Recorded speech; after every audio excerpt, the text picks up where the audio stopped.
Say aye. To the contrary, no. The ayes have it. The question is that vote energy stand part of the schedules. Mr. Chair. I call Jonathan Young. Mr. Chair, I'm very pleased to stand and speak at this estimates debate regarding energy and resources. The government has set ambitious economic goals for New Zealand, and that requires a significant improvement in our economic performance. Productivity improvements are incremental as we gain efficiency. But the highest area of productivity gain that we see in this country happens through oil and gas exploration. Mr. Speaker, $525,000 a year per full-time equivalent worker is returned that oil and gas production brings to this country. So that is a significant lift.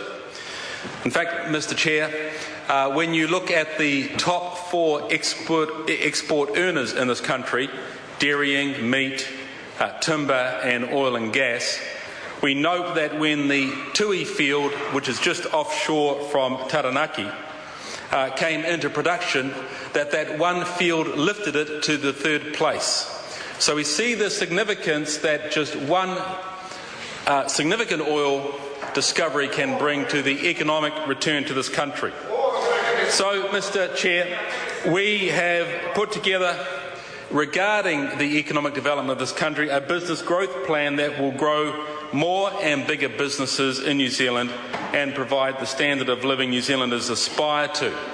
Just regarding this business growth plan, it touches on 6 key areas: capital markets, innovation and ideas, skilled and safe workplaces, infrastructure, which includes electricity, broadband and transport, export markets and the utilisation of natural resources. And all 6 of these, Mr. Chair, obviously the oil and gas sector heavily relies upon.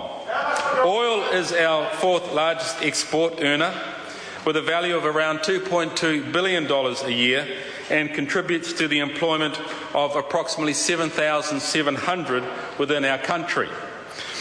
3,730 of those are direct jobs from that sector, and another 3,900 jobs in other parts of the economy. We know that gas is an important contributor to domestic industries and electricity generation.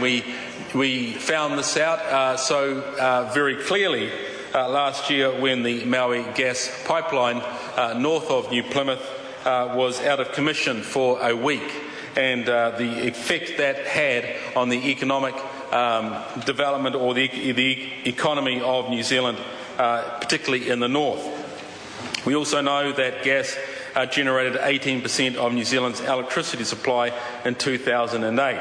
All of that to say, Mr. Chair, that this is a very important area in our economy, in the way of life for ordinary New Zealanders. Energy underpins economic growth.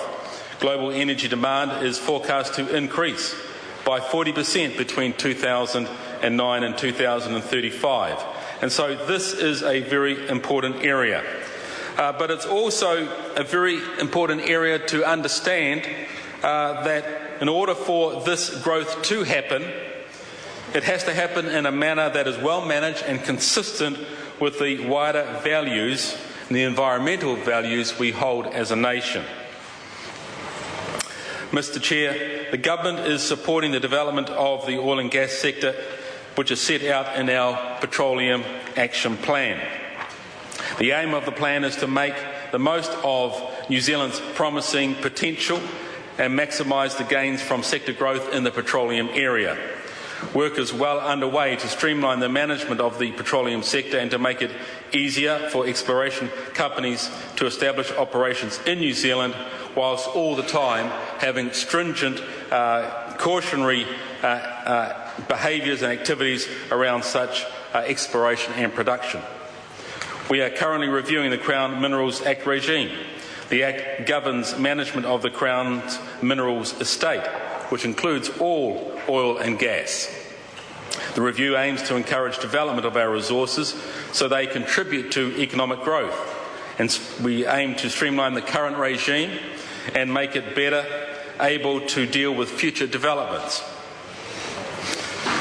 Mr. Chair, we are reviewing health and safety regulations for petroleum operations, Jonathan Mr. Chair, Young. and are advancing new environmental legislation governing our exclusive economic zone beyond the 12 nautical mile limit from our coast. All of these measures, Mr. Chair, are put in place in order for us to maximise the advantages and the gains, but at the same measure to fulfil the obligations that these opportunities give us. From this year, the government will be seeking a work program for bids for 20 to 30 blocks annually. This is an important step forward in the way New Zealand is going to strategically manage exploration interests.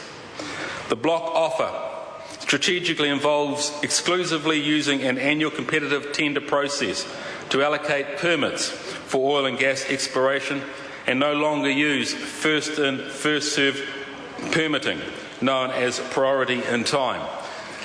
Mr. Chair, this allows strategic management of the resource, focusing on areas of greatest potential, and this, of course, ensures that we have the very best of international practice regarding this particular area of development in our economy.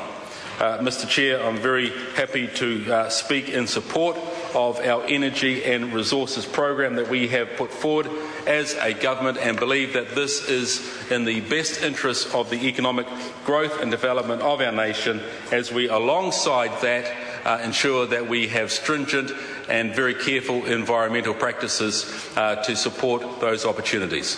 Thank you, Mr. Chair. Call Gareth Hughes. Kia ora, Mr. Chair.